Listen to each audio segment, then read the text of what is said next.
દસમો સ્કંદ 33મો અધ્યાય મહારાસ। શ્રી શુક ઉવાચ ઇત્થં ભગવતો ગોપ્ય શ્રુત્વા વાચ સુપેશલા જહુવીર જહજમ તાપમ તલ્પો પચિતાશિષ। શ્રી સુખદેવજી કહે છે, રાજન, ગોપીઓ ભગવાનની આ પ્રમાણેની સુમધુર વાણી સાંભળીને તેમનો જે વિરહજન્ય તાપ શેષ હતો તેનાથી પણ મુક્ત થઈ ગઈ અને સૌંદર્ય માધુર્ય નિધિ પ્રાણપ્રિયના અંગ સંગથી કૃતાર્થ થઈ ગઈ। ભગવાન શ્રી કૃષ્ણની પ્રેયસી અને સેવિકા ગોપીઓ એકબીજાના બાહુઓમાં બાહુ નાખીને ઊભી હતી। તે શ્રી રત્નોની સાથે યમુનાજીના પુલિન પર ભગવાને પોતાની રાસલીલાનો આરંભ કર્યો। સંપૂર્ણ યોગોનો સ્વામી ભગવાન શ્રી કૃષ્ણ બે બે ગોપીઓની મધ્યમાં પ્રગટ થઈ ગયા અને તેમના ગળામાં પોતાનો હાથ મૂકી દીધો। આ પ્રમાણે એક ગોપી અને એક કૃષ્ણ આ ક્રમ હતો। બધી ગોપીઓ એવો અનુભવ કરતી હતી કે મારા કૃષ્ણ તો મારી પાસે જ છે। આ પ્રમાણે હજાર હજાર ગોપીઓની વચ્ચે શોભાયમાન ભગવાન શ્રી કૃષ્ણનો દિવ્ય રાસોત્સવ શરૂ થયો। તે વખતે આકાશમાં સેંકડો વિમાનોની ભીડ હતી। બધા દેવતાઓ પોતપોતાની પત્નીઓ સાથે ત્યાં આવ્યા હતા। રાસોત્સવના દર્શન કરવાની લાલસાની ઉત્સુકતાથી તેમનું મન તેમના વશમાં ન હતું। સ્વર્ગની દિવ્ય દુંદુભીઓ આપમેળે વાગવા લાગી। સ્વર્ગમાંથી પુષ્પની વૃષ્ટિ થવા લાગી। ગંધર્વો પોતાની પત્નીઓ સાથે ભગવાનના નિર્મળ યશનું ગાન કરવા લાગ્યા। રાસમંડળમાં બધી ગોપીઓ પોતાના પ્રિયતમ શ્યામ સુંદર સાથે નૃત્ય કરવા લાગી। તેમના હાથના કંકડો, પગના ઝાંઝર અને કંદોરાની નાની નાની ઘૂઘરીઓ એક સાથે ઝણકી ઉઠી। ગોપીઓ અસંખ્ય હતી, તેથી તે મધુર ધ્વનિ પણ બહુ જોરથી થઈ રહ્યો હતો। યમુનાજીની રમણ રીતિ પર વ્રજસુંદરીઓની વચ્ચે ભગવાન શ્રી કૃષ્ણની અદ્ભુત શોભા હતી। એવું લાગતું હતું કે જાણે અસંખ્ય પીળા પીળા ચમકતા સુવર્ણ મણિઓની મધ્યમાં જ્યોતિમય નીલમણિ ચમકી રહ્યો હોય। નૃત્ય વખતે ગોપીઓ જાત જાતના ઠુમકા લઈને પગ ક્યારેક આગળ લઈ જતી અને ક્યારેક પાછળ હટાવી લેતી। ક્યારેક ચકરડાની જેમ ફરતી, ક્યારેક પોતાના હાથ ઉપાડી ઉપાડીને પ્રગટ કરતી, તો ક્યારેક વિભિન્ન પ્રકારના હાવભાવ કરતી। ત્યારે તે આકાશમાં વીજળીઓની જેમ ચમકતી હતી। ક્યારેક બહુ કલાત્મક ઢંગથી હસતી। જ્યારે તે ભ્રુકુટીના વિલાસો સાથે નાચતી ત્યારે તેમની પાતળી કમર એવી રીતે લચી પડતી કે જાણે તૂટી ગઈ હોય। નીચા નમવું, બેસવું, ઉઠવું અને ચાલવાની સ્ફૂર્તિને લીધે તેમના વક્ષસ્થળ હાલી રહ્યા હતા તથા વસ્ત્રો ઉડતા હતા। કાનોના કુંડળો હાલતા હાલતા ગાલો પર આવી જતા હતા। નૃત્યના પરિશ્રમથી તેમના મુખ પર પસીનાના બિંદુઓ ચમકતા હતા। કેસના અંબોડા ઢીલા થઈ ગયા હતા। કટી મેખલાના બંધનો ઢીલા થઈ ગયા હતા। આ પ્રમાણે નટવર નંદલાલની પરમ પ્રિયસી ગોપીઓ તેમની સાથે નાચી ગાઈ રહી હતી। પરીક્ષિત, તે વખતે એવું લાગતું હતું જાણે અનેક શ્રી કૃષ્ણ કાળા કાળા મેઘમંડળ છે અને તેમની વચ્ચે ગોરી ગોરી ગોપીઓ વીજળીઓ છે। તેમની શોભા અપાર હતી। ગોપીઓનું જીવન ભગવાનનો પ્રેમ છે। તેઓ શ્રી કૃષ્ણને સ્પર્શ કરીને ઊંચા ઊંચા સ્વરે ગાન કરી રહી હતી। શ્રી કૃષ્ણનો સંસ્પર્શ પ્રાપ્ત કરીને વધારે આનંદ ઘેલી બની ગઈ। તેમના રાગ રાંગણીઓના ગુંજનથી આજે પણ આખું જગત ગુંજી રહ્યું છે। કોઈ ગોપી ભગવાન સાથે તેમના સ્વરોમાં સૂર પુરાવીને ગાઈ રહી હતી। તે શ્રી કૃષ્ણના સ્વર કરતા વધારે ઊંચા સ્વરથી રાગ આલાપવા લાગી। તેના વિલક્ષણ અને ઉત્તમ સ્વરને સાંભળીને ભગવાન બહુ જ પ્રસન્ન થયા અને વાહ વાહ કહીને તેની પ્રશંસા કરવા લાગ્યા। તે જ રાગને એક બીજી સખીએ ધ્રુપદમાં ગાયો। તેને પણ ભગવાને અભિનંદન આપ્યા। એક ગોપી નૃત્ય કરતા કરતા થાકી ગઈ। તેના હાથના કંકડ અને અંબોડાની વેણીના ફૂલ ખરવા લાગ્યા। ત્યારે તેણે બાજુમાં જ ઉભેલા મુરલી મનોહર શ્યામ સુંદરના ખભાને પોતાના હાથે જોરથી પકડી લીધો। ભગવાન શ્રી કૃષ્ણે પોતાનો એક હાથ બીજી ગોપીના ખભા પર મૂક્યો હતો। તે સ્વભાવથી કમળ જેવો જ સુગંધિત હતો જ। તેના પર બહુ સુગંધિત ચંદનનો લેપ પણ હતો। તેની સુગંધથી તે ગોપીઓ રોમાંચિત થઈ ગઈ। તેના રોમે રોમ ખીલી ઉઠ્યા। તેણે તુરંત જ તે શ્રીહસ્તને ચૂમી લીધો। એક ગોપી નૃત્ય કરી રહી હતી। નાચવાના કારણે તેના કુંડળ હાલી રહ્યા હતા। તેના તેજથી તેના ગાલ વધારે ચમકી રહ્યા હતા। તેણે પોતાના કપોલ ગાલને ભગવાનના ગાલ સાથે મિલાવી દીધા અને ભગવાને તેના મુખમાં પોતાનો પ્રસાદ તાંબુલ આપી દીધું। કોઈ ગોપી નુપુર અને કંદોરાની ઘૂંઘરીઓને ઝણકારતી રહીને નાચી ગાઈ રહી હતી. તે જ્યારે બહુ થાકી ગઈ ત્યારે તેણે પોતાની બાજુમાં જ ઉભેલા શ્યામ સુંદરના શીતલ કરકમળોને પોતાના વક્ષસ્થળ પર પધરાવી દીધા. પરીક્ષિત, ગોપીઓ લક્ષ્મીજી કરતા પણ ભાગ્યશાળી બની રહી છે. લક્ષ્મીજીના પરમ પ્રિયતમ એકાંત વલ્લભ ભગવાન શ્રી કૃષ્ણને પોતાના પ્રિયતમના રૂપમાં પ્રાપ્ત કરીને ગોપીઓ ગાન કરતી રહીને તેમની સાથે વિહાર કરવા લાગી. ભગવાન શ્રી કૃષ્ણે તેમના ભુજ પાસથી તેમને ગળેથી બાંધી રાખી હતી. ત્યારે ગોપીઓની શોભા અપૂર્વ હતી. તેમના કાનોમાં કમળના કુંડળો શોભી રહ્યા હતા. વાંકડિયા કેસની લટો કપોલો પર લટકી રહી હતી. પસીનાના બિંદુઓ તેમના મુખના લાવણ્યને વધારતા હતા.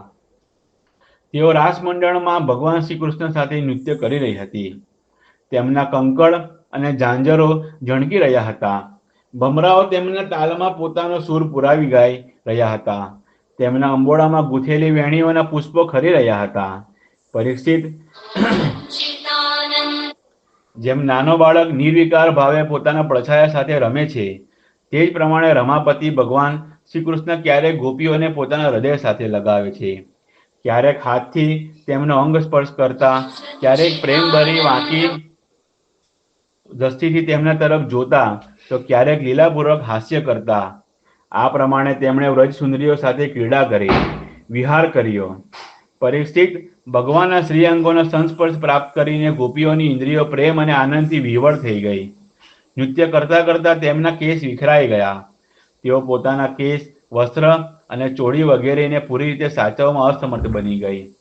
ભગવાન શ્રી કૃષ્ણની આ રાસક્રીડા જોઈને સ્વર્ગની અપ્સરાઓ પણ મળવાની કામનાથી મોહિત થઈ ગઈ અને બધા જ તારાઓ અને નક્ષત્રો સાથે ચંદ્રમા પણ ચકિત થઈ ગયા. પરીક્ષિત, જોકે ભગવાન આત્મારામ છે, તેમને પોતાના સિવાય બીજા કોઈની આવશ્યકતા નથી. છતાં તેમણે જેટલી ગોપીઓ હતી તેટલા જ રૂપ ધારણ કર્યા અને સહજતાથી તેમની સાથે આ પ્રમાણે વિહાર કર્યો. જ્યારે ઘણા સમય સુધી નૃત્ય અને વિહાર કરવાને કારણે ગોપીઓ થાકી ગઈ, ત્યારે કરુણાશીલ ભગવાન શ્રી કૃષ્ણે બહુ પ્રેમથી સ્વયં પોતાના સુખદ કરકમળ દ્વારા તેમના મુખ લૂછ્યા. પરીક્ષિત, ભગવાનના કરકમળના સ્પર્શથી ગોપીઓને બહુ આનંદ થયો. તેમણે તેમના તે કપોલોનું સૌંદર્ય, જેમના પર સોનાના કુંડળો ઝગમગી રહ્યા હતા અને સુંદર વાંકડા કેસની લટો લટકી રહી હતી, તથા તે પ્રેમયુક્ત દ્રષ્ટિથી જે અમૃત કરતા પણ મધુર હાસ્યથી ઉજ્જવળ બની રહી હતી, તેનાથી ભગવાન શ્રી કૃષ્ણનું સન્માન કર્યું અને ભગવાનની પવિત્ર લીલાઓનું ગાન કરવા લાગી. પછી જેમ થાકેલો ગજરાજ નદીઓના કિનારા તોડતો હાથણીઓ સાથે જળમાં પ્રવેશ કરે, તેમ ભગવાને પોતાનો શ્રમ દૂર કરવા માટે ગોપીઓ સાથે જળક્રીડા કરવાના ઉદ્દેશથી યમુનાજીના જળમાં પ્રવેશ કર્યો. તે વખતે ભગવાનની વનમાળા ગોપીઓના અંગ સ્પર્શથી મસળાઈ ગઈ હતી અને ગોપીઓના વક્ષસ્થળના કેસરથી તે પણ રંગાઈ ગઈ હતી. તેને ચારે બાજુ ગુંજન કરતા ભમરાઓ તેમની પાછળ પાછળ એ રીતે ચાલી રહ્યા હતા, જાણે ગંધર્વરાજ તેમનું યશોગાન ગાતા ગાતા તેમની પાછળ ચાલી રહ્યા હોય. પરીક્ષિત, યમુના જલમાં ગોપીઓ પ્રેમભરી દ્રષ્ટિથી ભગવાન તરફ જોઈ જોઈને હસી હસીને તેમના પર ખૂબ જળ છાંટતી હતી. જળ ઉલેચી ઉલેચીને તેમને ખૂબ નવડાવ્યા. વિમાનોમાં બેઠેલા દેવતાઓ પુષ્પોની વૃષ્ટિ કરીને તેમની સ્તુતિ કરવા લાગ્યા. આ પ્રમાણે યમુના જલમાં સ્વયં આત્મારામ ભગવાન શ્રી કૃષ્ણે ગજરાજની જેમ જલ વિહાર કર્યો. ત્યાર પછી ભગવાન શ્રી કૃષ્ણ વ્રજ યુવતીઓ અને ભમર વૃંદથી ઘેરાયેલા યમુના તટના ઉપવનમાં ગયા. તે અત્યંત રમણીય ઉપવન હતું. તેને ચારે બાજુ જળ અને સ્થળમાં અતિ સુંદર સુગંધિત પુષ્પો ખીલેલા હતા. તેમની સુગંધ લઈને મંદ મંદ વાયુ વહી રહ્યો હતો. જેમ મદમસ્ત ગજરાજ હાથડીઓના ટોળા સાથે ઘૂસી રહ્યો હોય, તેમ ભગવાન તેમાં વિચરવા લાગ્યા. પરીક્ષિત, શરદ ઋતુની તે રાત્રિ, જેમાં અનેક રાત્રિઓ એકત્રિત થઈ ગઈ હતી, બહુ જ રડિયામણી હતી. ચારે બાજુ ચંદ્રમાની સુંદર ચાંદની પ્રસરી રહી હતી. કાવ્યોમાં શરદ ઋતુની જે રસાળ સામગ્રીઓનું વર્ણન મળે છે, તે બધા જ પદાર્થોથી તે યુક્ત હતી. તેમાં ભગવાન શ્રી કૃષ્ણે પોતાના પ્રેયસી ગોપીઓની સાથે યમુના તટ, યમુનાજી અને ઉપવનમાં વિહાર કર્યો. એ વાતનું સ્મરણ રહે કે ભગવાન સત્ય સંકલ્પ છે. આ બધી તેમની ચિન્મય સંકલ્પની ચિન્મય લીલા છે અને તેમણે આ લીલામાં કામ ભાવને, તેની ચેષ્ટાઓને તથા તેની ક્રિયાને બધી રીતે પોતાને આધીન કરી રાખી હતી. તેમને પોતાનામાં કેદ રાખી હતી. રાજા પરીક્ષિતે પૂછ્યું, ભગવાન શ્રી કૃષ્ણ સંપૂર્ણ જગતના એકમાત્ર સ્વામી છે. તેમણે પોતાના અંશ બલરામજી સાથે પૂર્ણ રૂપે અવતાર ગ્રહણ કર્યો છે. તેમના અવતારનો ઉદ્દેશ હતો ધર્મની સ્થાપના અને અધર્મનો નાશ. બ્રહ્મન, તેઓ ધર્મની મર્યાદાના સ્થાપક, ઉપદેશક અને રક્ષક હતા. તો પછી તેમણે પોતે ધર્મથી વિપરીત પરસ્ત્રીઓનો સ્પર્શ કેમ કર્યો? હું માનું છું કે ભગવાન શ્રી કૃષ્ણ પૂર્ણ કામ હતા. તેમને કોઈ વસ્તુની કામના ન હતી. તેમ છતાં તેમણે આ શા અભિપ્રાયથી આવું નિંદનીય કર્મ કર્યું? પરમ બ્રહ્મચારી મુનીશ્વર, આપ કૃપા કરીને મારો સંશય દૂર કરો. શ્રી સુખદેવજી કહે છે, સૂર્ય, અગ્નિ વગેરે ઈશ્વર ક્યારેક ક્યારેક ધર્મનું ઉલ્લંઘન અને સાહસનું કાર્ય કરતા જોવામાં આવે છે, પરંતુ તે કર્મોથી તે તેજસ્વી પુરુષોને કોઈ દોષ લાગતો નથી. જુઓ, અગ્નિ બધું ભક્ષણ કરે છે, પરંતુ તે પદાર્થોના દોષોથી તે લિપ્ત થતો નથી. જે લોકોમાં એવું સામર્થ્ય નથી, તેમણે મનથી પણ આવી વાત ક્યારેય વિચારવી જોઈએ નહીં. શરીરથી કરવાની તો વાત બાજુ પર રહી, જો મૂર્ખતાવશ કોઈ આવું કામ કરી બેસે તો તેનો નાશ થઈ જાય છે. ભગવાન શંકરે હળહળ વિષ પી લીધું હતું. બીજો કોઈ પીએ તો તે બળીને ભસ્મ થઈ જશે. સમર્થ પુરુષોના વચન સત્ય હોય છે, તેથી તેમના વચન પ્રમાણે વર્તવું અને પોતાના અધિકાર પ્રમાણે આચરણ કરવું જોઈએ. તેમના આચરણનું અનુકરણ તો ક્વચિત કરવામાં આવે છે, તેથી બુદ્ધિમાન મનુષ્ય તેમનું જે આચરણ તેમના ઉપદેશને અનુકૂળ હોય તેને જીવનમાં ઉતારવું જોઈએ. પરીક્ષિત, તે સામર્થ્યવાન પુરુષો અહંકાર રહિત હોય છે. શુભ કર્મ કરવામાં તેમનો કોઈ સાંસારિક સ્વાર્થ હોતો નથી, અને અશુભ કર્મ કરવામાં તેમને કોઈ અનર્થ નુકસાન થતો નથી. તેઓ સ્વાર્થ અને અનર્થથી પર હોય છે. જ્યારે આવા સમર્થોના માટે આવી વાત છે, તો જે પશુ પક્ષી મનુષ્ય દેવતા વગેરે સમસ્ત ચરાચર જીવોના એકમાત્ર પ્રભુ સર્વેશ્વર ભગવાન છે, તેમની સાથે પુણ્ય પાપનો સંબંધ કઈ રીતે કલ્પી શકાય? જેમના ચરણ કમળોની રજનું સેવન કરીને ભક્તજન તૃપ્ત થઈ જાય છે, જેમની સાથે યોગ પ્રાપ્ત કરીને યોગીઓ પોતાના તમામ કર્મ બંધનો કાપી નાખે છે, અને વિચારશીલ જ્ઞાનીઓ જેમના તત્વોનો વિચાર કરીને તત્ સ્વરૂપ થઈ જાય છે, તથા સમસ્ત કર્મબંધનોથી મુક્ત થઈને સ્વેચ્છાએ વિચરે છે, તે જ ભગવાન પોતાના ભક્તોની ઈચ્છાથી પોતાનો ચિન્મય વિગ્રહ પ્રગટ કરે છે. ત્યારે ભલા તેમનામાં કર્મબંધનની કલ્પના જ કઈ રીતે કરી શકાય? ગોપીઓના, તેમના પતિદેવોમાં અને સંપૂર્ણ શરીરધારીઓના અંતઃકરણમાં જે આત્મા રૂપે બિરાજમાન છે, જે સર્વના સાક્ષી અને પરમ પતિ છે, તે જ તો પોતાનો ચિન્મય વિગ્રહ પ્રગટ કરીને આ લીલા કરી રહ્યા છે. ભગવાન જીવો પર કૃપા કરવા માટે જ પોતાને મનુષ્ય રૂપે પ્રગટ કરે છે અને આવી લીલાઓ કરે છે, જેને સાંભળીને જીવો ભગવત પરાયણ થઈ જાય છે. વ્રજવાસી ગોપોએ ભગવાન શ્રી કૃષ્ણમાં સહેજ પણ દોષ બુદ્ધિ કરી નથી. તેઓ ભગવાનની યોગમાયાથી મોહિત થઈને એવું સમજી રહ્યા હતા કે અમારી પત્નીઓ અમારી પાસે જ છે. બ્રહ્માની રાત્રિની દેવડીથી રાત્રિ વીતી ગઈ. 2 ઘડી રાત્રિ બાકી રહી ત્યારે બ્રહ્મ મુહૂર્તમાં પણ ગોપીઓની ઈચ્છા પોતાને ઘેર જવાની ન હતી. છતાં ભગવાન શ્રી કૃષ્ણની આજ્ઞાથી તે પોતપોતાને ઘેર ચાલી ગઈ, કેમ કે તેઓ પોતાની પ્રત્યેક ક્રિયા, પ્રત્યેક સંકલ્પથી માત્ર ભગવાને જ પ્રસન્ન કરવા ઈચ્છતી હતી.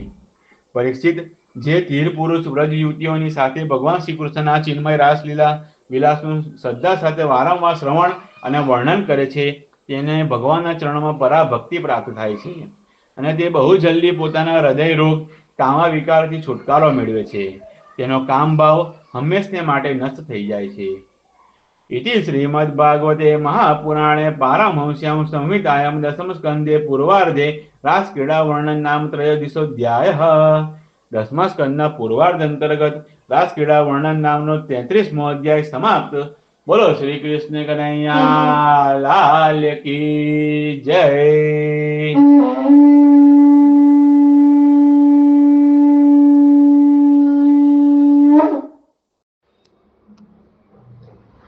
श्री राधा कृष्णाभ्या नमः. श्रीमद् भागवत महापुराण 10મો સ્કંદ.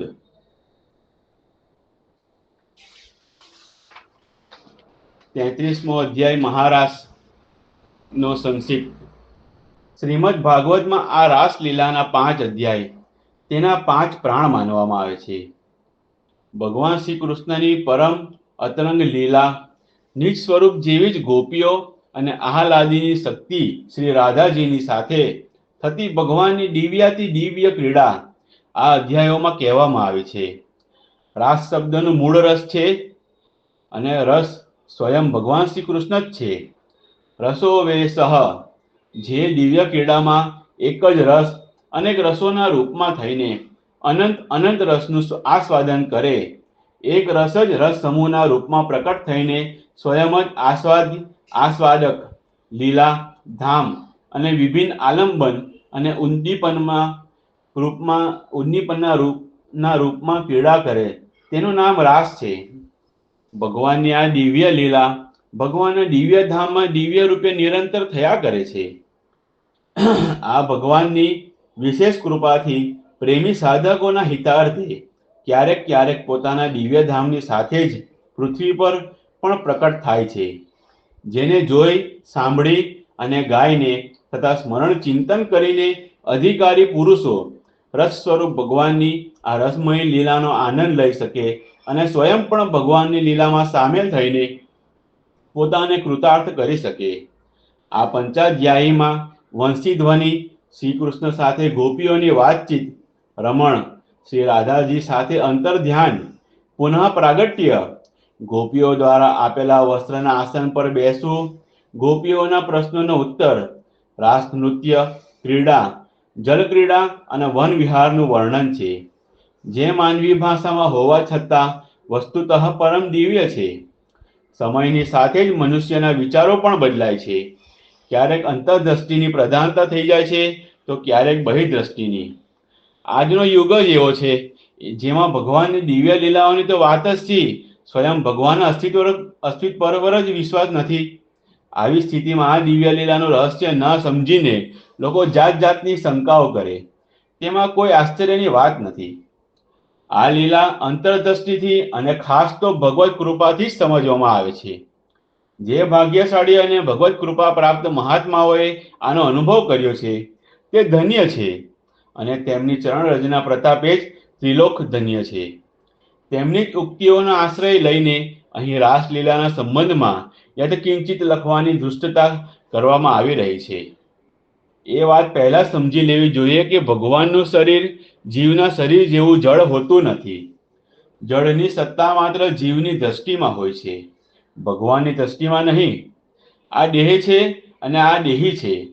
આ પ્રકારનો ભેદભાવ માત્ર પ્રકૃતિના રાજ્યમાં હોય છે. અપ્રાકૃત લોકમાં જ્યાંની પ્રકૃતિ પણ ચિન્મય છે, બધું ચિન્મય જ હોય છે, ત્યાં અચિતની પ્રતીતિ તો માત્ર ચિદવિલાસ અથવા ભગવાનની લીલાની સિદ્ધિ માટે હોય છે.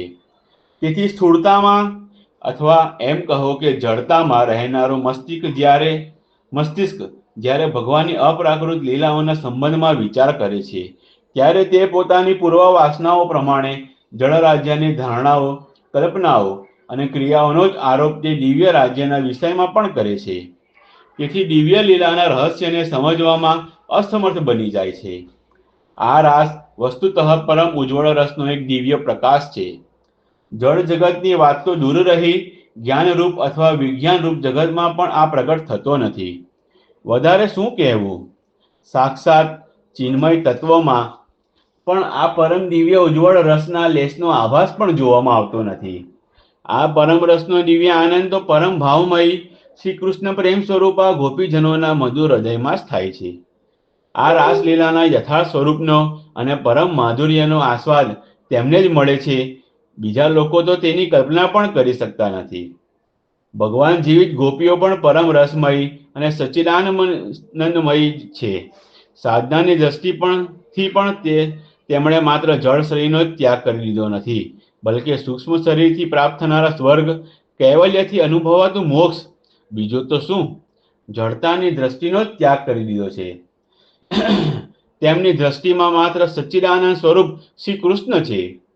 તેમના હૃદયમાં શ્રી કૃષ્ણને તૃપ્ત કરનારું પ્રેમ અમૃત છે.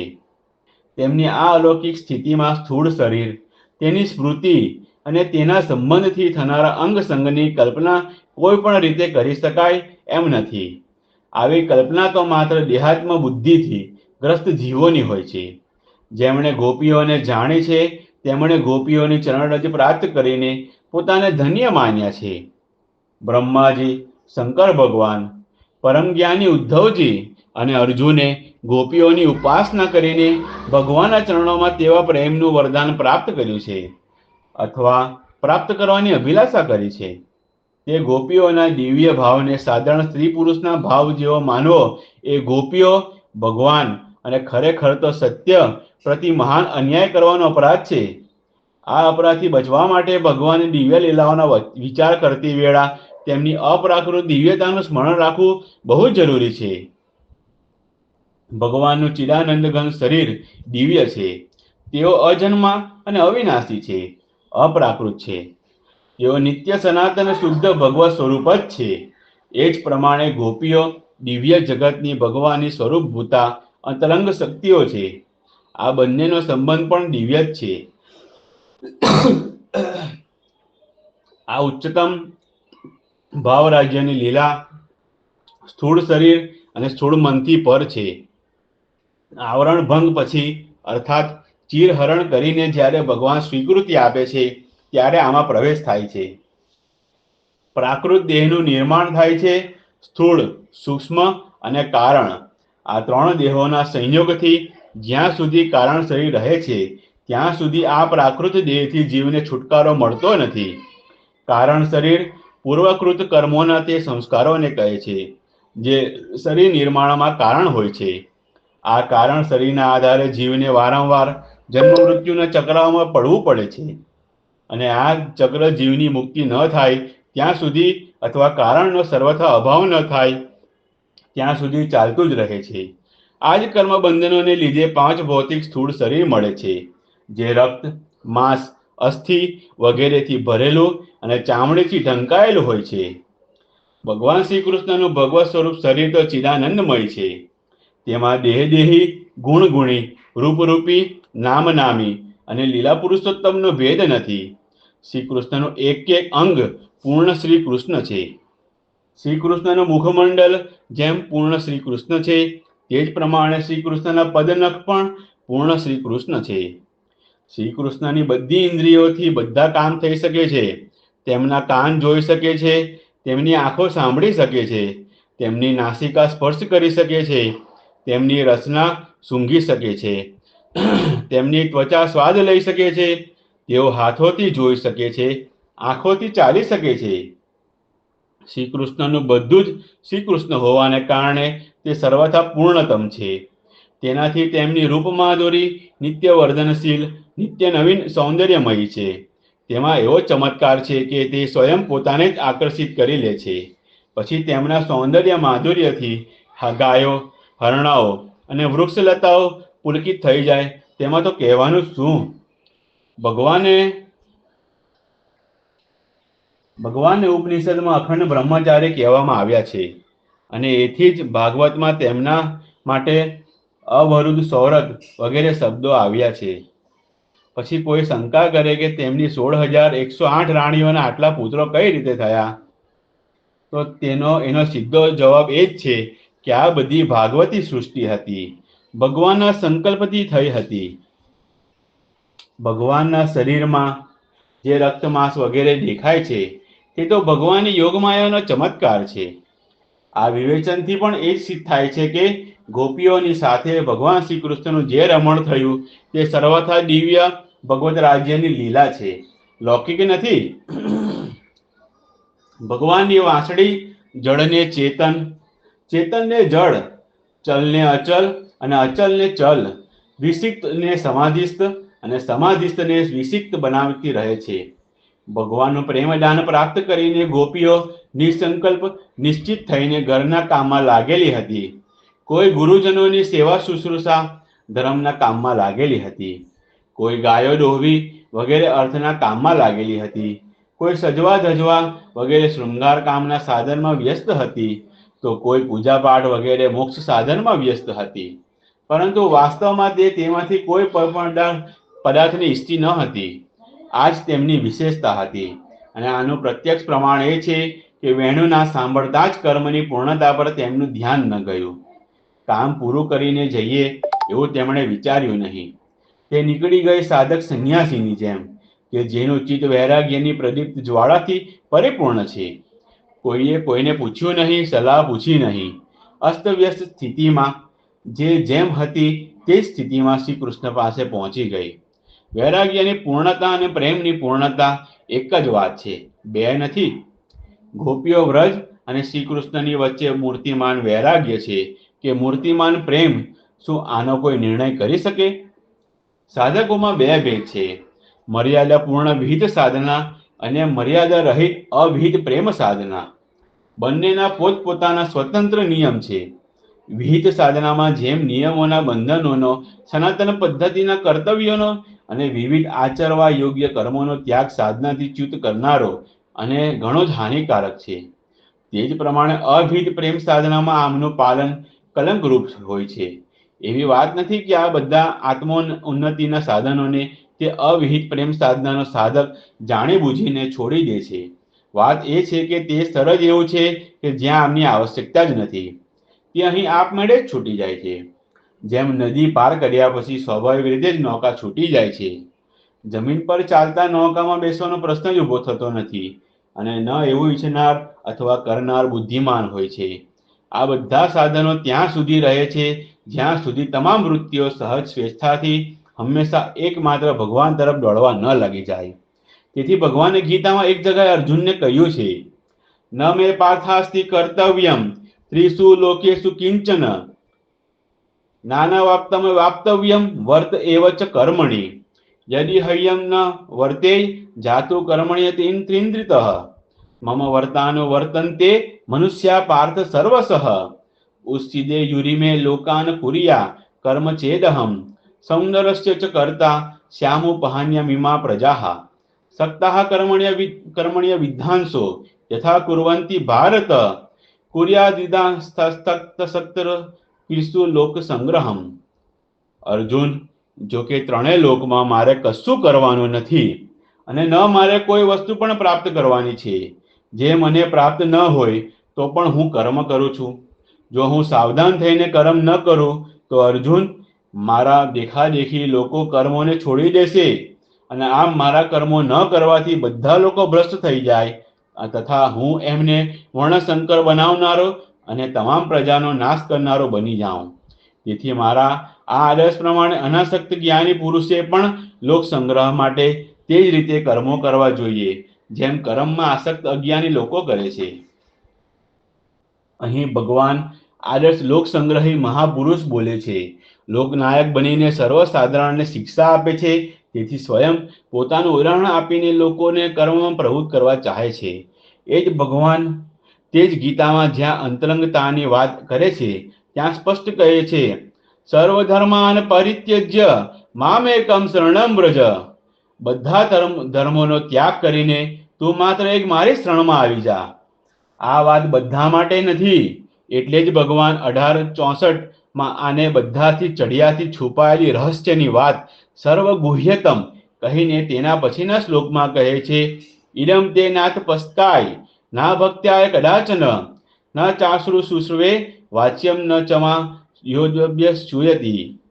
ભાઈ અર્જુન, આ સર્વગુહ્યતમ વાતને જે ઇન્દ્રિય વિજય તપસ્વી ન હોય, મારો ભક્ત ન હોય, સાંભળવા ન ઈચ્છતો હોય, મારામાં દોષારોપણ કરતો હોય તેને કહીશ નહીં.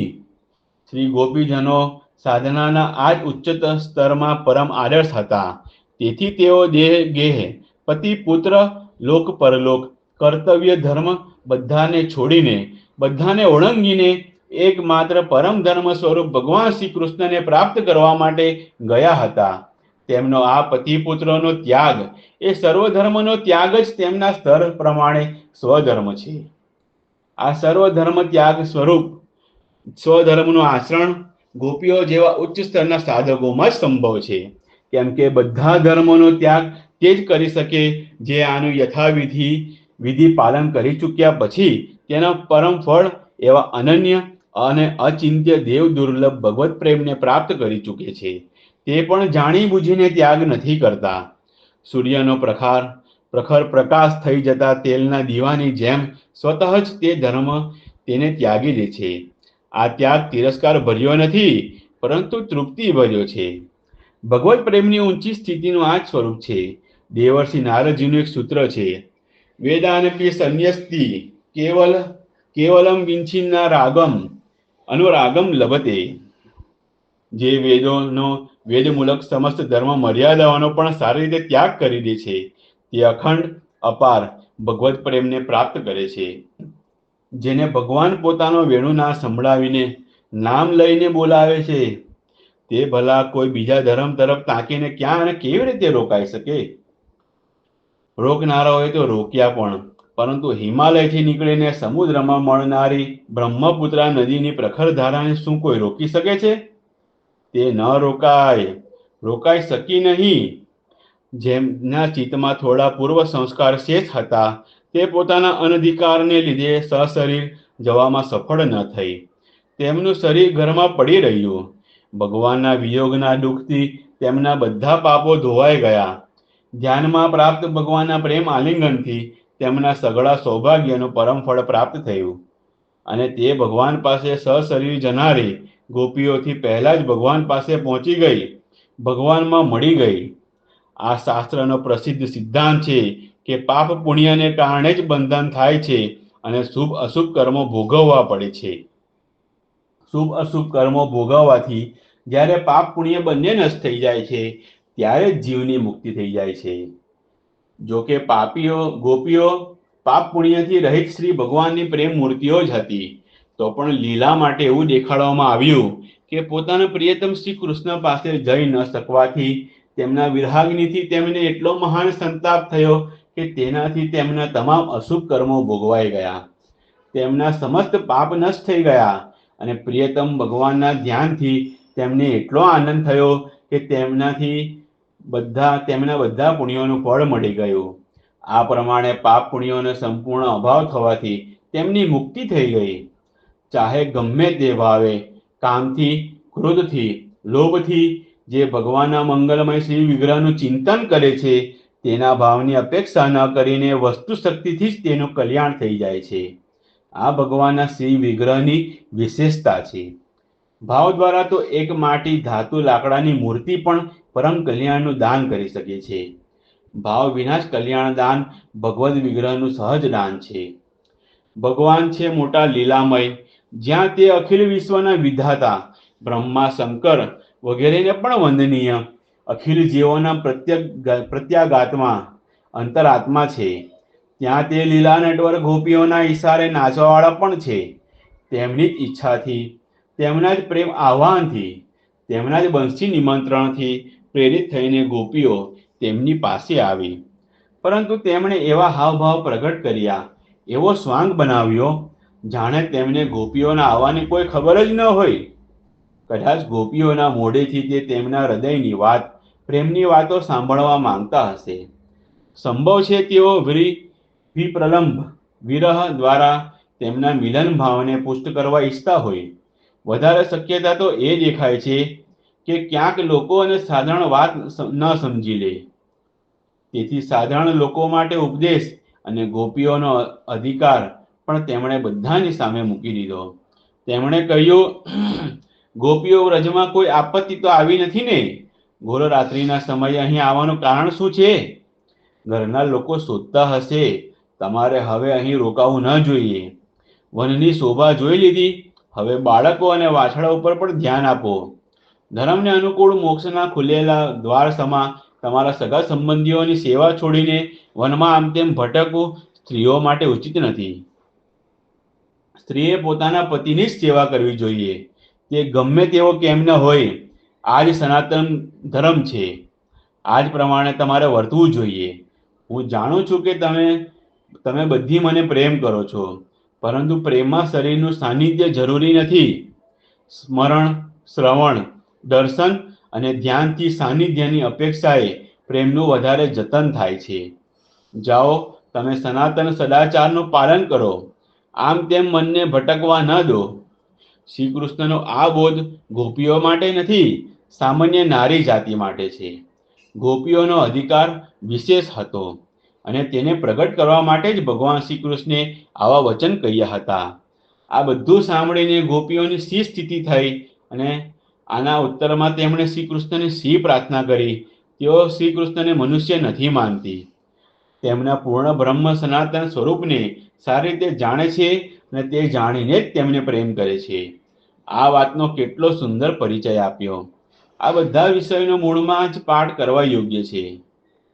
ખરેખર જેમના હૃદયમાં ભગવાનના પરમ તત્વનું તેવું અનુપમ જ્ઞાન અને ભગવાન માટે તેવો મહાન અનન્ય અનુરાગ છે અને સાચા દિલથી જેમની વાણીમાં તેવા ઉદ્ગાર છે તે જ વિશેષ અધિકારી છે. ગોપીઓની પ્રાર્થનાથી એ વાત સ્પષ્ટ છે કે તેઓ શ્રી કૃષ્ણને અંતર્યામી યોગેશ્વરેશ્વર પરમાત્માના રૂપે ઓળખતી હતી અને જેમ બીજા લોકો ગુરુ, મિત્ર અથવા માતા પિતાના રૂપમાં શ્રી કૃષ્ણની ઉપાસના કરે છે તે જ પ્રમાણે તે પતિના રૂપમાં શ્રી કૃષ્ણ સાથે પ્રેમ કરતી હતી. જો કે શાસ્ત્રોમાં મધુર ભાવને ઉજ્જવળ પરમ રસના નામથી કહેવામાં આવ્યો છે.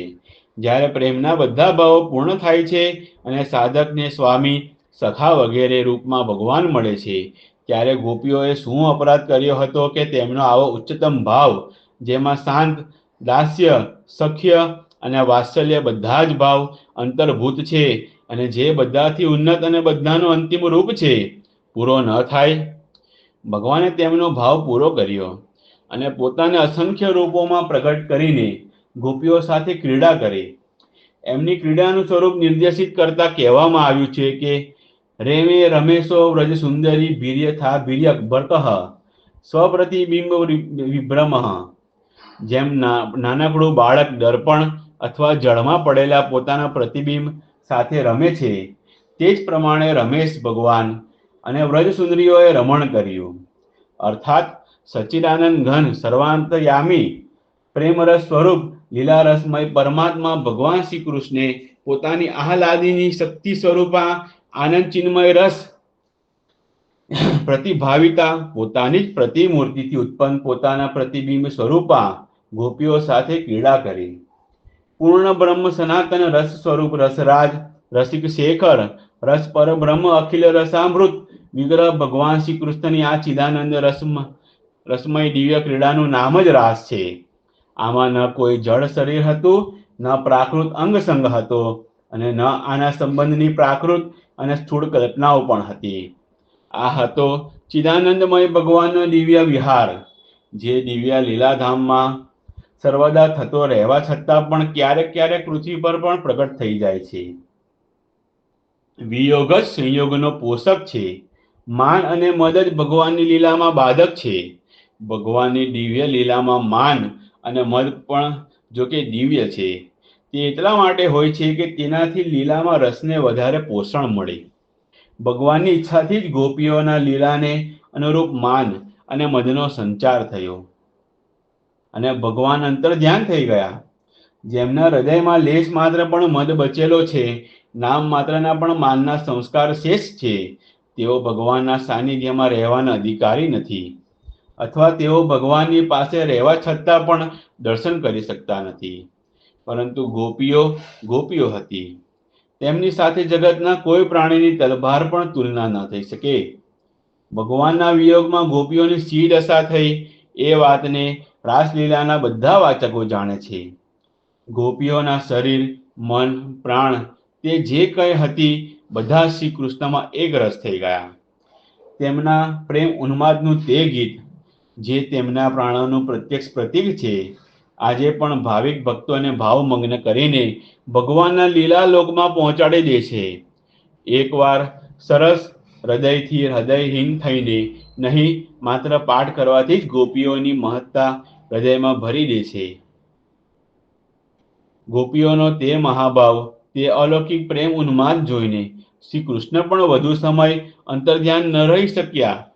તેમની સામે સાક્ષાત મનંત રૂપે પ્રગટ થયા અને તેમણે મુક્ત કંઠે સ્વીકાર કર્યો કે ગોપીઓ, હું તમારા પ્રેમ ભાવનો ચિર ઋણી છું. જો હું અનંત કાળ સુધી તમારી સેવા કરતો રહું તો પણ તમારા ઋણથી મુક્ત થઈ શકતો નથી. મારા અંતર્ધ્યાન થવાનું પ્રયોજન તમને દુભવવાનું ન હતું, પરંતુ તમારા પ્રેમને વધારે ઉજ્જવળ અને સમૃદ્ધ કરવાનું હતું. આ પછી મહારાજ શરૂ થયો. જેમણે અધ્યાત્મ શાસ્ત્રનો અભ્યાસ કર્યો છે તેઓ જાણે છે કે યોગ સિદ્ધિને પ્રાપ્ત થયેલા સાધારણ યોગીઓ પણ કાયવ્યૂહ દ્વારા એક સાથે અનેક શરીરોનું નિર્માણ કરી શકે છે અને અનેક સ્થાનોમાં ઉપસ્થિત રહીને જુદા જુદા કાર્યો કરી શકે છે. ઇન્દ્ર વગેરે દેવો એક જ સમયે અનેક સ્થાનોમાં ઉપસ્થિત રહીને અનેક યજ્ઞોમાં યુગપદ એકી સાથે આહુતિ સ્વીકારી શકે છે. અખિલ યોગીઓ અને યોગેશ્વરોના ઈશ્વર સર્વસમદ ભગવાન શ્રી કૃષ્ણ જો એકી સાથે અનેક ગોપીઓની સાથે ક્રીડા કરે તો એમાં ક્યાં આશ્ચર્યની વાત છે?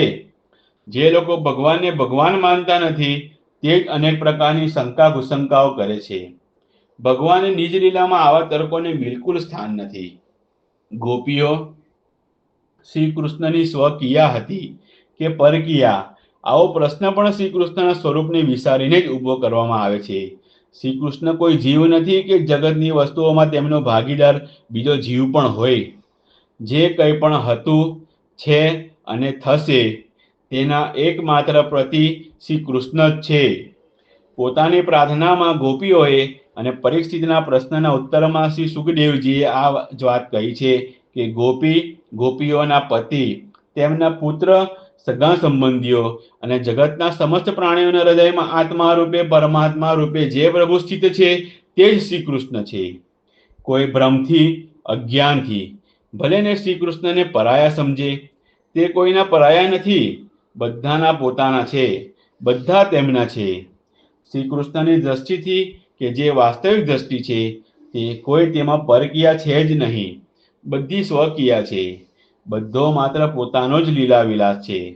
બધી સ્વરૂપભૂતા અતરંગા શક્તિ છે.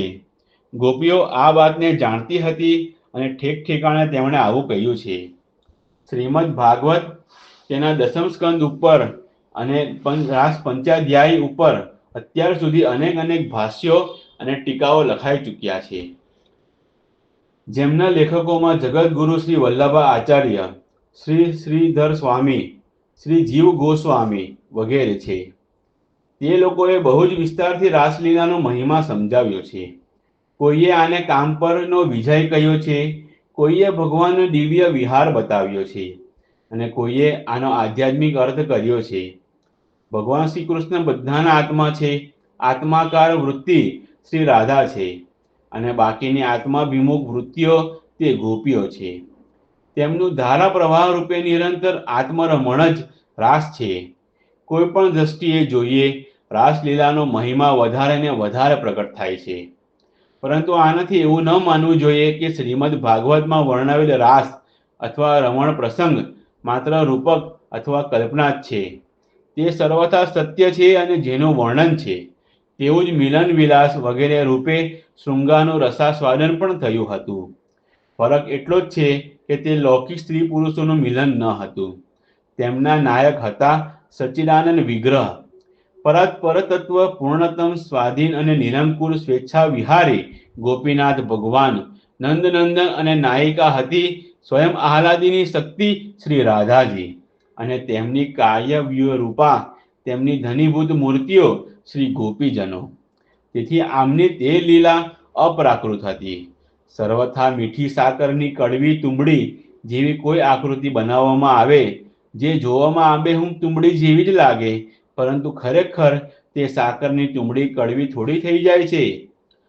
શું તુંબડીનો આકાર હોવાથી સાકરનો સ્વાભાવિક ગુણ એવી મીઠાશનો અભાવ થઈ જાય છે ખરો? ના, તે કોઈ પણ આકારમાં હોય, સર્વત્ર સદા અને સર્વથા સાકર છે. બલકે એમાં લીલા ચમત્કારની વાત જરૂર છે. લોકો સમજે છે કે કડવી તુંબડી છે, પરંતુ છે મીઠી સાકર. આ જ પ્રમાણે અખિલ રસામૃત સિંધુ સચ્ચિદાનંદ વિગ્રહ ભગવાન શ્રી કૃષ્ણ અને તેમની અતરંગા અભિન્ન સ્વરૂપા ગોપીઓની લીલા પણ જોવામાં જે પણ હોય, વસ્તુતઃ તે સચ્ચિદાનંદમય જ છે. તેમાં સાંસારિક અભદ્ર કામનો કડવો સ્વાદ છે જ નહીં. હા, એ જરૂર છે કે આ લીલાનું અનુકરણ કોઈએ કરવું ન જોઈએ, કરવું સંભવ પણ નથી. માયાજન્ય પદાર્થો દ્વારા માયાતીત ભગવાનનું અનુકરણ કોઈ કઈ રીતે કરી શકે? કડવી તુંબડીને ભલે ગમે તેવી સુંદર મીઠાઈની આકૃતિ આપવામાં આવે, તેની કડવાશ ક્યારેય નષ્ટ થતી નથી. તેથી જે મોહગ્રસ્ત મનુષ્યોએ શ્રી કૃષ્ણની રાસલીલા વગેરે અતરંગ લીલાઓનું અનુકરણ કરીને નાયક નાયિકાનો રસાસ્વાદ કરવા ચાહ્યું અથવા ચાહે છે, તેમનું ઘોર પતન થયું છે અને થશે જ. શ્રી કૃષ્ણની આ લીલાઓનું અનુકરણ તો માત્ર શ્રી કૃષ્ણ જ કરી શકે છે.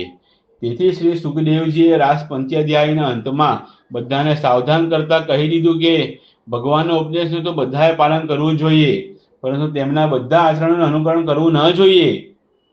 જે લોકો ભગવાન શ્રી કૃષ્ણને માત્ર મનુષ્ય માને છે અને માત્ર માનવીય ભાવ અને આદર્શની કસોટી પર તેમના ચરિત્રને કસવા ચાહે છે, તે સર્વપ્રથમ શાસ્ત્રોથી વિમુખ થઈ જાય છે. તેમના ચિત્તમાં ધર્મનો કોઈ વિચાર પણ હોતો નથી અને તે ભગવાનને પણ પોતાની બુદ્ધિથી પાછળ ચલાવવા ઈચ્છે છે. તેથી સાધકોની સામે આવા લોકોની યુક્તિઓનું કોઈ મહત્વ જ રહેતું નથી. જે શાસ્ત્રના શ્રી કૃષ્ણ સ્વયં ભગવાન છે આ વચનને માનતો નથી, તે તેમની લીલાઓને કયા આધારે સત્ય માનીને તેમની આલોચના કરે છે, આ જ સમજાતું નથી. જેમ માનવ ધર્મ, દેવ ધર્મ અને પશુ ધર્મ અલગ અલગ હોય છે, તે જ પ્રમાણે ભગવત ધર્મ પણ અલગ અલગ હોય છે અને ભગવાનના ચરિત્રનું પરીક્ષણ તેની જ કસોટી પર થવું જોઈએ. ભગવાનનો એકમાત્ર ધર્મ છે પ્રેમ પરવશતા, દયા પરવશતા અને ભક્તોની અભિલાષાની પૂર્તિ. યશોદાજીના હાથે ખાંડણીયાથી બંધાઈ જનારા શ્રી કૃષ્ણ પોતાના નિર્જન ગોપીઓના પ્રેમને કારણે તેમની સાથે નાચે, આ તેમનો સહજ ધર્મ છે. જો એવી જીદ હોય કે શ્રી કૃષ્ણનું ચરિત્ર માનવીય ધારણાઓ અને આદર્શોને અનુકૂળ જ હોવું જોઈએ, તો એમાં પણ કોઈ આપત્તિની વાત નથી. શ્રી કૃષ્ણની ઉંમર તે સમયે લગભગ 10 વર્ષની હતી, એવું ભાગવતમાં સ્પષ્ટ વર્ણન છે. બાળકોમાં કામવૃત્તિ અને સ્ત્રી પુરુષના સંબંધનું કોઈ જ્ઞાન જ નથી. છોકરા છોકરીઓ ભેગા રમે છે, નાચે છે, ગાય છે, તહેવારો ઉજવે છે, ઢીંગલા ઢીંગલીને પરણાવે છે, જાન લઈને જાય છે અને પરસ્પર ભોજન વગેરે પણ કરે છે. ગામડાના વૃદ્ધજનો છોકરાઓનું આ મનોરંજન જોઈને પ્રસન્ન જ થાય છે. તેમના મનમાં કોઈ પ્રકારનો દુર્ભાવ આવતો નથી. આવા છોકરાઓને યુવાન છોકરીઓ પણ બહુ પ્રેમથી જુએ છે, આદર કરે છે, નવડાવે છે, ખવડાવે છે. આ સાધારણ છોકરાઓની વાત છે. શ્રી કૃષ્ણ જેવા અસાધારણ બુદ્ધિબળથી સંપન્ન બાળક, જેમના અનેક સદગુણ બાળપણમાં જ પ્રકટ થઈ ચૂક્યા હતા, જેમની સંમતિ, ચતુરાઈ અને શક્તિથી મોટી મોટી વિપત્તિઓથી વ્રજવાસીઓને રક્ષણ મળ્યું હતું. તેમના સૌંદર્ય, માધુર્ય અને ઐશ્વર્યથી આકર્ષિત થઈને ગામના છોકરા છોકરીઓ તેમની સાથે જ રહેતા હતા અને શ્રી કૃષ્ણ પણ પોતાની મૌલિક પ્રતિભાથી રાગ, તાલ વગેરે નવા નવા પ્રકારે તેમનું મનોરંજન કરતા હતા અને તેમને શિક્ષા, બોધ આપતા હતા.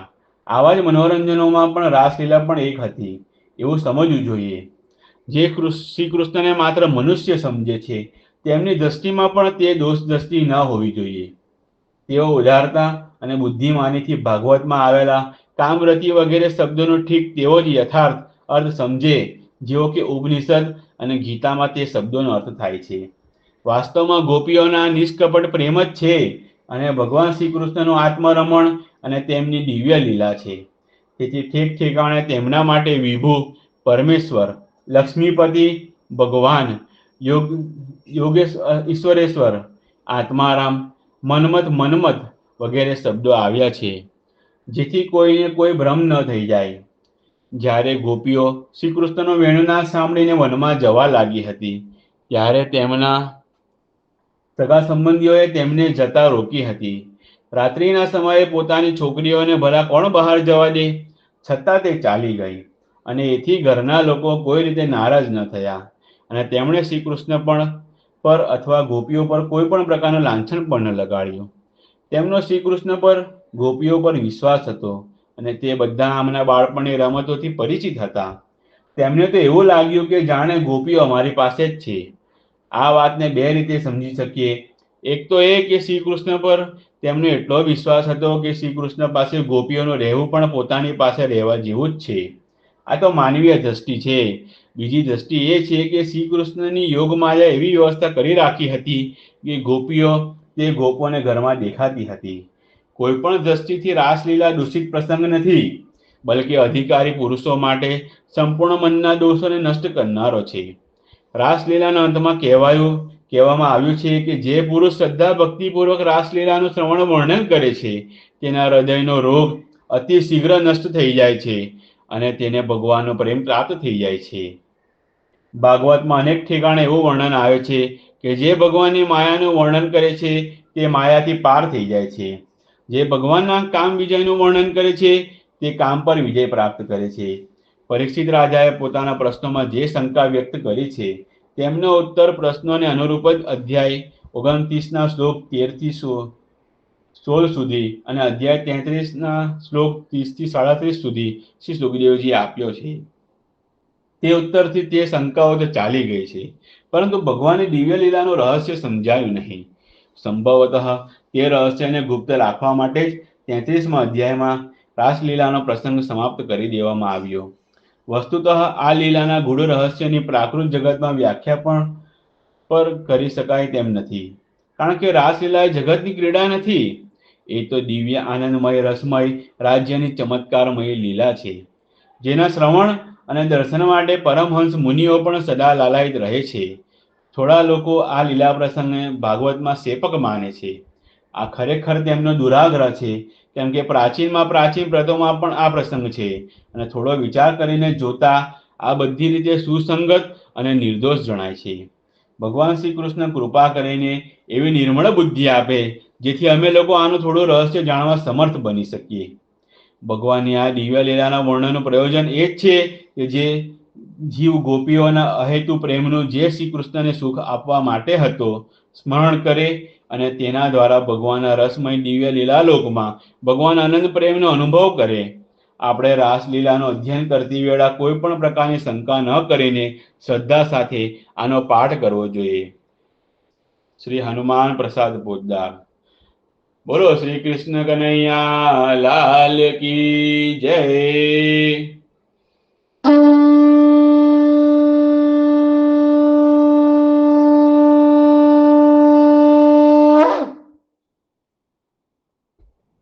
સમસ્ત ગોપીઓની જય. જય શ્રી રાધે માં, જય રાધા માં.